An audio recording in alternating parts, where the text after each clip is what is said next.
Hello students, हमने पिछले video में बात की थी सकारात्मक मनोविज्ञान क्या है, इसकी परिभाषाओं के बारे में, इसके तत्वों के बारे में। आज हम बात करेंगे सकारात्मक मनोविज्ञान के लक्ष्य क्या हैं और अन्य शाखाओं के साथ उसका क्या संबंध है। अब हम बात करते हैं सबसे पहले सकारात्मक मनोविज्ञान के लक्ष्य के बारे में। सकारात्मक मनोविज्ञान के जो प्रणेता थे मार्टिन सेलिगमैन, उन्होंने कहा था कि उनका उद्देश्य मनोविज्ञान के संपूर्ण क्षेत्र का पुनरावलोकन करना था।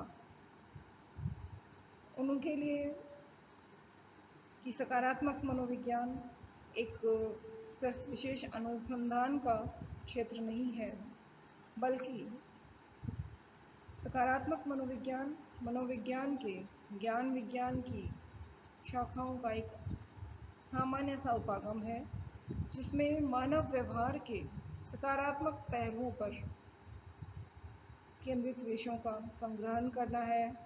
मानव व्यवहार के सकारात्मक पहलुओं पे ध्यान देने की आवश्यकता है, उनमें सुधार की आवश्यकता है। उनकी मान्यता थी कि मनोविज्ञान का क्षेत्र जो है असंतुलित क्षेत्र है। यहाँ सकारात्मक मनोविज्ञान का प्रमुख लक्ष्य मनोविज्ञान के जो विभिन्न अध्ययन क्षेत्र हैं, विषय हैं, उनके बीच में संतुलन स्थापित करना है और उनको पुनः विकसित करने की आवश्यकता है।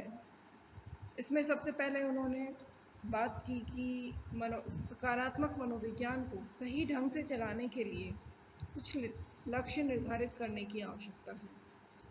इस संबंध में उन्होंने कुछ लक्ष्य निर्धारित किए। पहला था सकारात्मक मानव व्यवहार के सुधार की आवश्यकता।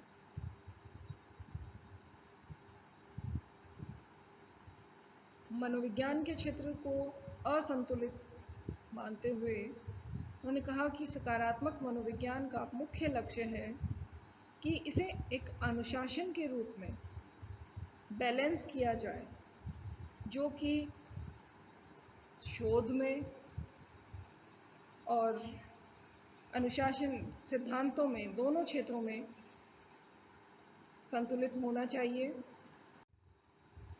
इसी तरह से शेल्डन और किंग ने भी कहा कि प्रथम लक्ष्य जो है वह सकारात्मक मानव व्यवहार में सुधार लाना होना चाहिए।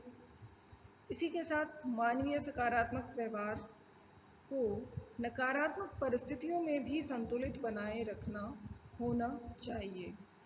यानी कि हम हर समय, चाहे हमारी परिस्थितियां सकारात्मक रहें या नकारात्मक, कैसे भी परिस्थितियां रहें, मानव व्यवहार में हमें सकारात्मक सुधार करने की ज़रूरत है।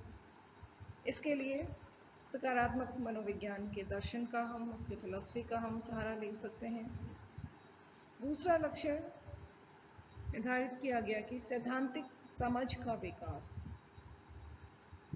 2003 में कीस तथा 1998 में रीफ तथा सिंगर ने यह निर्धारित किया कि सैद्धांतिक समझ जो है उसका विकास किया जाना चाहिए। जैसे एक स्वस्थ व्यक्ति की जो कार्यशैली है और उसमें बीमारी के जो कारण हैं, ये दोनों पैरेलल हमें क्लासिफाई करने चाहिए, उनको समझना चाहिए, उनका वर्णन करना चाहिए। इसके लिए ज़रूरत है कि हम स्वास्थ्य और बीमारी दोनों के लिए कौन कौन से कारक हैं, किस तरह से हम बीमारियों से अपना बचाव कर सकते हैं और किस तरह से अच्छी और स्वस्थ जीवन शैली का विकास कर सकते हैं, हेल्दी लाइफस्टाइल हम जी सकते हैं, इसको विकसित करना होना चाहिए। इसी तरह 2012 में पॉल वोंग ने कहा कि सकारात्मक मनोविज्ञान का मुख्य उद्देश्य है कि यदि निश्चित ही सकारात्मक स्थितियां प्राप्त हो जाएं, तो सभी व्यक्तियों का जीवन बेहतर हो जाए। उन्होंने कहा कि अनुभव आधारित जो हमारे संप्रति हैं उनको समझना चाहिए, जिसके माध्यम से हम स्वस्थ मानव कार्यशीलता, हमारी लाइफस्टाइल्स हैं उनको हम वर्णित कर सकें, बीमारियों की हम रोकथाम कर सकें आदि। ये हमारे सकारात्मक मनोविज्ञान के लक्ष्य थे। अब हम बात करते हैं कि सकारात्मक मनोविज्ञान का मनोविज्ञान की अन्य शाखाओं के साथ किस तरह का संबंध है। सबसे पहले हम बात करते हैं स्वास्थ्य मनोविज्ञान की। स्वास्थ्य मनोविज्ञान तथा सकारात्मक मनोविज्ञान में बहुत सी समानताएं हैं। 2004 में सरमैन तथा टेलर ने बताया कि व्यक्ति में अगर नकारात्मक संवेग है तो वो हमें बीमार बना सकते हैं, और अगर हमारे अंदर सकारात्मक संवेग हैं तो वो हमें लाभ दे सकते हैं। अगर बहुत समय से देखा गया कि मन और शरीर दोनों के बीच में जो संबंध है उसको समझने का प्रयास किया गया, और उन्होंने सुझाव दिया कि जिस तरह नकारात्मक संवेग के समान ही सकारात्मक संवेग भी प्रभाव डालते हैं, लेकिन विपरीत दिशा में। नकारात्मक हमें बीमार कर देते हैं और सकारात्मक संवेग हमें अच्छा लाभ देते हैं। सकारात्मक संवेग हमारे मन और शरीर दोनों को स्वस्थ करने में मदद करते हैं, वापस उसको रीइंस्टेट करने में मदद करते हैं, उसको संपोषित करते हैं। सकारात्मक संवेग हमारी शारीरिक, मानसिक, सामाजिक प्रतिक्रियाओं को गति प्रदान करते हैं, जिससे हमारी फिजिकल वेलबींग, हमारी इमोशनल, हमारा हेल्थ, हमारे जो एडजस्टमेंट स्किल्स हैं, हमारी इंटेलेक्चुअल पावर है, उन सब में प्रगति होती है। तो इस बात से पुष्टि हुई कि तनाव, क्रोध, रोष, असंतोष और चिंता जैसे नकारात्मक संवेग हमारे स्वास्थ्य पर विपरीत प्रभाव डालते हैं। इसके अंतर्गत हमारे कुछ मस्तिष्क तथा हमारी एंडोक्राइन ग्लैंड्स, इम्यून सिस्टम, उनके संचालन की क्रियाविधि के प्रभावी होने की भी बातचीत की गई, और बहुत सारा अध्ययन के परिणाम यह दर्शाते हैं कि व्यक्ति अगर लंबे समय तक तनाव में रहता है तो वो व्यक्ति बीमारियों के लिए अधिक असुरक्षित हो जाता है, बीमारियों के प्रति प्रोनेस उसमें आ जाती है, और वो हर छोटी सी घटना से बीमार हो सकता है। तनाव तथा नकारात्मक संवेग उसके स्वास्थ्य पर बुरा प्रभाव डालते हैं, और कई बार हमारे इम्यून सिस्टम की जो एक्टिविटीज़ हैं, उसकी जो प्रोसीजर है, उसका भी वो दमन करते हैं, जिससे हमारे शरीर में बीमारियों से लड़ने की क्षमता कम हो जाती है। फ्रेडरिक्सन ने एक सिद्धांत दिया था जिसको विस्तार एवं निर्माण का सिद्धांत कहते हैं, 2001 में दिया था। उसमें उन्होंने कहा कि सकारात्मक संवेग जैसे खुशी, संतोष, प्यार, गर्व, रुचि आदि लोगों के सोचने समझने की शक्ति, काम कार्यशीलता के संग्रहण के विस्तार में अपनी भूमिका निभाते हैं। इसके साथ ही व्यक्तिगत जो संसाधन है, जैसे हमारी बौद्धिक संसाधन, हमारी इंटेलेक्चुअलिटी जो है, से लेकर के हमारी सामाजिक, मानसिक जो भी संसाधन हैं, उनके निर्माण में मददगार साबित होते हैं। एक बहुत फेमस अध्ययन किया गया जो कि 2001 में डेनर, स्नोडन तथा फ्रीजन ने किया था। उन्होंने केंटकी विश्वविद्यालय की जो मठवासी नन्स थी, उनके ऊपर अध्ययन किया था, और उस अध्ययन का विषय था कि प्रारंभिक जीवन में अगर सकारात्मक संवेग एवं दीर्घायु, तो उन्होंने 180 नन्स के ऊपर अध्ययन किया और सकारात्मक संवेग और दीर्घायु के बीच में सहसंबंध ज्ञात किया। उनके अध्ययनों से पता चला कि संवेग तथा स्वास्थ्य के मध्य संबंध होता है और नकारात्मक संवेग व्यक्ति की इम्यून सिस्टम और उसके शरीर की कार्यप्रणाली पर दबाव डालते हैं और सकारात्मक संवेग इन्हीं क्रियाओं को वर्धित करते हैं, बढ़ाते हैं और बीमारियों की संभावनाओं को कम करते हैं। संपूर्ण स्वस्थ जीवन काल में स्थायित्व दर्शाते हैं। जैसे हम सकारात्मक दृष्टिकोण रखते हैं या नकारात्मक दृष्टिकोण रखते हैं, ये दृष्टिकोण ही व्यक्ति के संपूर्ण जीवन काल यानी जो बचपन से लेकर के प्रौढ़ावस्था तक है उसको सही रूप से समान बनाए रखने के गुण को बताता है। इसका स्वभाव ही ये निर्धारित करता है कि एक व्यक्ति किस तरह से तनाव और जीवन की चुनौतियों के साथ कैसे प्रभावी ढंग से अपना समायोजन करता है। एक सकारात्मक तथा स्वस्थ व्यक्ति, प्रसन्न व्यक्ति, नकारात्मक एवं कम प्रसन्न व्यक्ति से अच्छे ढंग से अपने जीवन की चुनौतियों, घटनाओं का सामना करता है। इसी तरह अनेक शोध अध्ययन दर्शाते हैं कि सार्थक जीवन घटनाओं के लेखन से अगर हम जीवन की सही जो घटनाएं घटित हो रही हैं उनको अगर हम लेखन करते हैं तो व्यक्ति के मूल संवेग जो है, मूल संवेगात्मक दृष्टिकोण का निरूपण होता है। दिखाई देता है कि किस तरह का व्यक्ति का इमोशनली व्यक्ति है। जब उन घटनाओं, व्यक्तियों तथा वस्तुओं के बारे में लिखते हैं हम, जो कि हमारे जीवन में बहुत महत्वपूर्ण रहे होते हैं, तो हम उन संवेगों की भी अभिव्यक्ति करते हैं और वो हमारे स्वभाव के मूल को दर्शाते हैं। यानी हम किस तरह के हैं, हमारे मूल स्वभाव को वो दर्शाते हैं। तो इस प्रकार संवेगों की अभिव्यक्ति में अंतर के आधार पर स्वास्थ्य तथा दीर्घायु की भविष्यवाणी संभव हो सकती है। अब उसमें जो है कुछ अध्ययन में आत्मकथाएं भी लिखवाई गई जिसमें उच्च सकारात्मक संवेग अभिव्यक्त किए गए थे। जब 2001 में सदन में देखा गया कि जो जीवित नन्स थी, मठवासिनी थी, वो 74 से 94 वर्ष की थी। उनमें से 42% जो है उस अध्ययन के दौरान मर चुकी थी। फॉलोअप जो स्टडी की गई थी उसमें मर चुकी थी, लेकिन उसके परिणाम जो निकले थे वो इस तरह के थे कि आरंभिक जीवन में ही दीर्घायु तथा संवेगात्मक अभिव्यक्ति यानी कि लंबी आयु तथा अपने संवेगों के अभिव्यक्त करने की बीच घनिष्ठ संबंध पाया जाता है।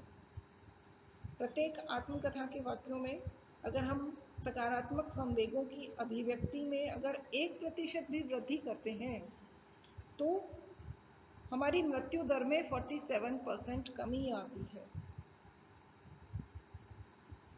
इसी तरह कहा गया कि चिंता मत करो और खुश रहो, हर समय प्रसन्न चित्त रहो, यह देखा गया। अगला विषय आता है नैदानिक मनोविज्ञान, अन्य शाखा है। नैदानिक मनोविज्ञान जो था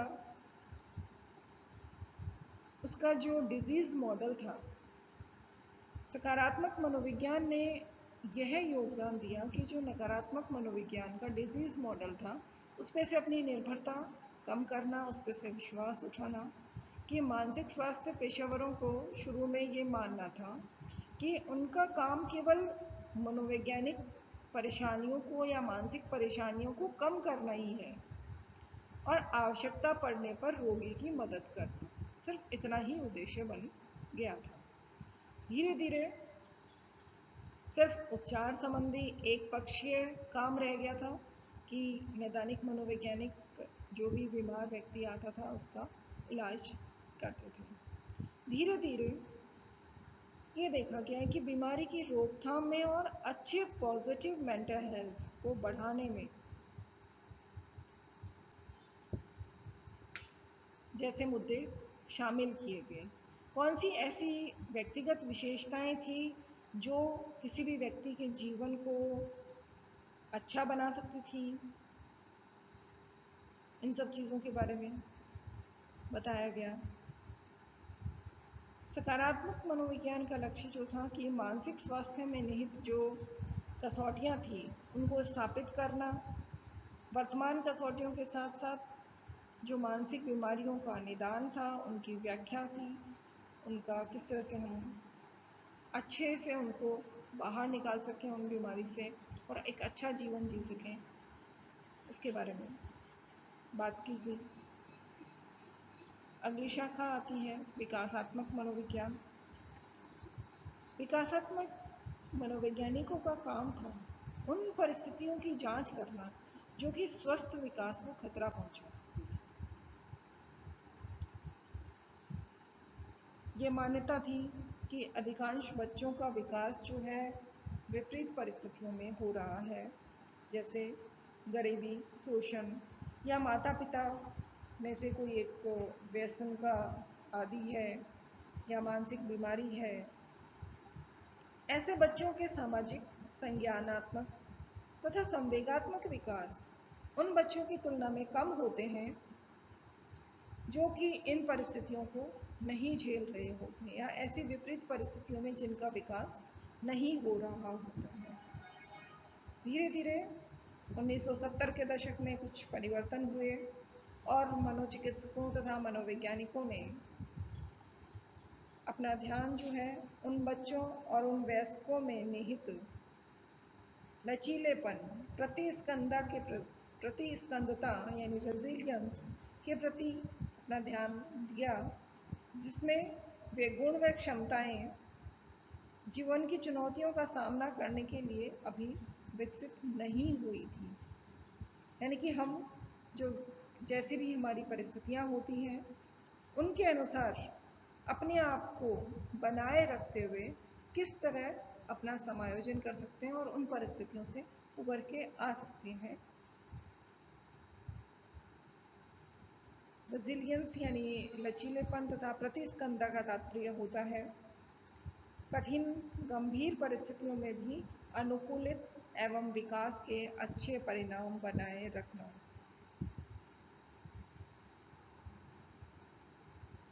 उसके बाद हमारे अगला विषय शाखा है समाज मनोविज्ञान या व्यक्तित्व मनोविज्ञान एवं धर्म का मनोविज्ञान। हमारे स्वास्थ्य तथा हमारी प्रसन्नता का निर्धारण हमारे जो सामाजिक संबंध होते हैं उनमें हमें कितनी संतुष्टि मिलती है, हमें दूसरों से कितना सहयोग मिलता है, सहायता मिलती है, इन सब का बहुत महत्वपूर्ण स्थान होता है। समाज मनोवैज्ञानिकों ने बहुत से प्रमाण प्राप्त किए थे इस संबंध में कि संतोषप्रद जो जीवन है, सेटिस्फैक्ट्री जो लाइफ है, उसकी आधारशिला हमारे सामाजिक संबंधों की संतुष्टि पर निर्भर करती है।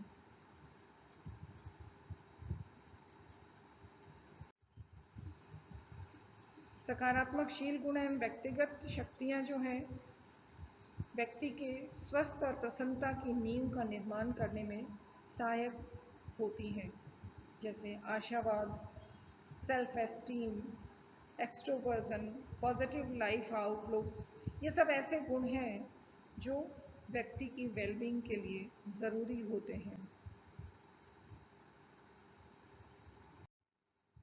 अब आता है कि सकारात्मक मनोविज्ञान के अध्ययन की आवश्यकता क्यों पड़ी। सकारात्मक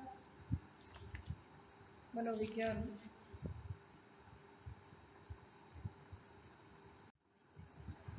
आज अब बात आती है कि हम सकारात्मक मनोविज्ञान के अध्ययन की क्यों आवश्यकता पड़ी, क्यों इतना ज़्यादा आज के समय में सकारात्मक मनोविज्ञान हमें आकर्षित कर रही है। मनोवैज्ञानिकों ने पहले भी सकारात्मक मानव व्यवहार पर ध्यान देने की बात कही थी, लेकिन वर्तमान समय में देखा गया कि जैसे जैसे हमारे समाज में संपन्नता का स्तर बढ़ता जा रहा है, वैसे वैसे आत्मगत परेशानियां भी बढ़ रही हैं, उससे संबंधित लक्षण हमें ज़्यादा दिखाई दे रहे हैं।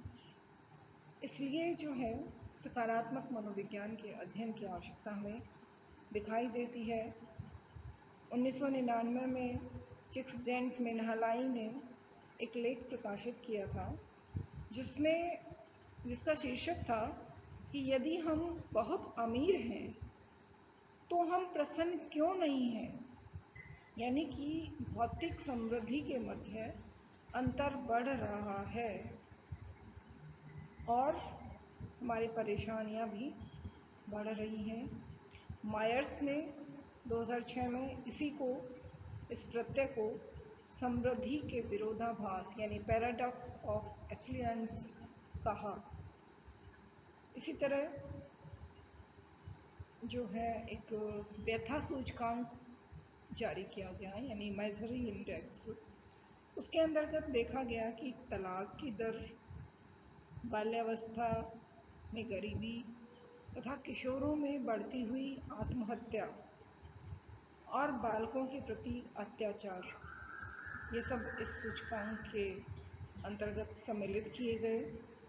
और सेलिगमैन ने कहा कि इन 40 वर्षों में हम पहले की अपेक्षा जो थे उससे दुगना अमीर हो गए हैं, लेकिन खुशी उतनी ज़्यादा नहीं बढ़ी, बल्कि 10 गुना ज़्यादा डिप्रेशन के केसेस बढ़ गए, यानी अवसाद के केसेस बढ़ गए।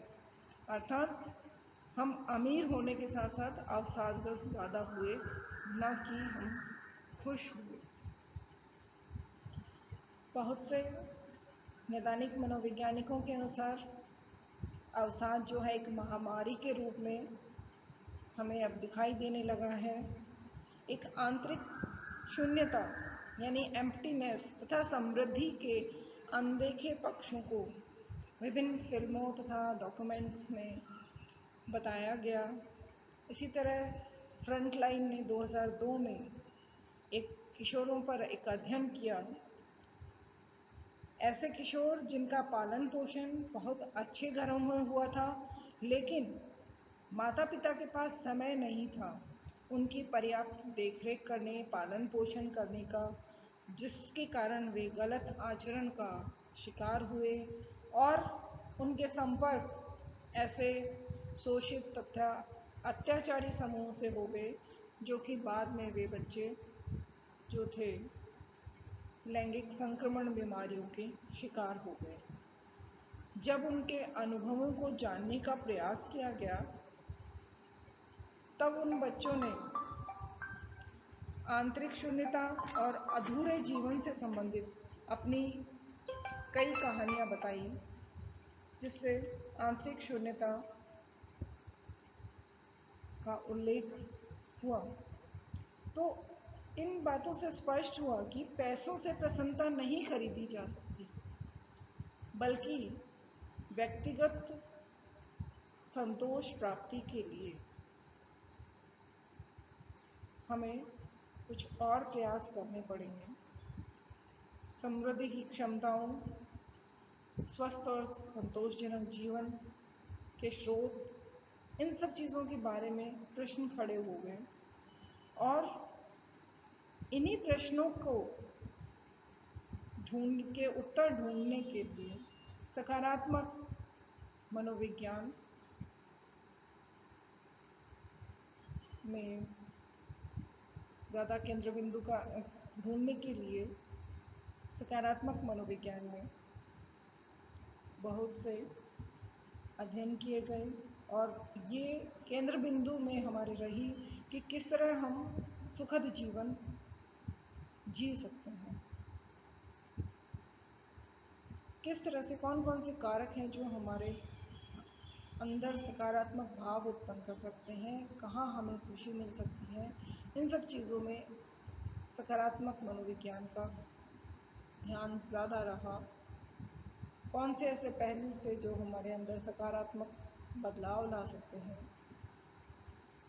तो इन सब चीज़ों के आधार पर देखा गया कि सकारात्मक मनोविज्ञान के अध्ययन की आवश्यकता आज ज़्यादा महसूस की जाने लगी है। ये था सकारात्मक मनोविज्ञान का प्रारंभिक दृष्टिकोण। धन्यवाद। और अगले क्षेत्र में हम पढ़ेंगे सेकंड चैप्टर, यानी कि सकारात्मक मनोविज्ञान में सुख यानी खुशी, हैप्पीनेस के बारे में। धन्यवाद।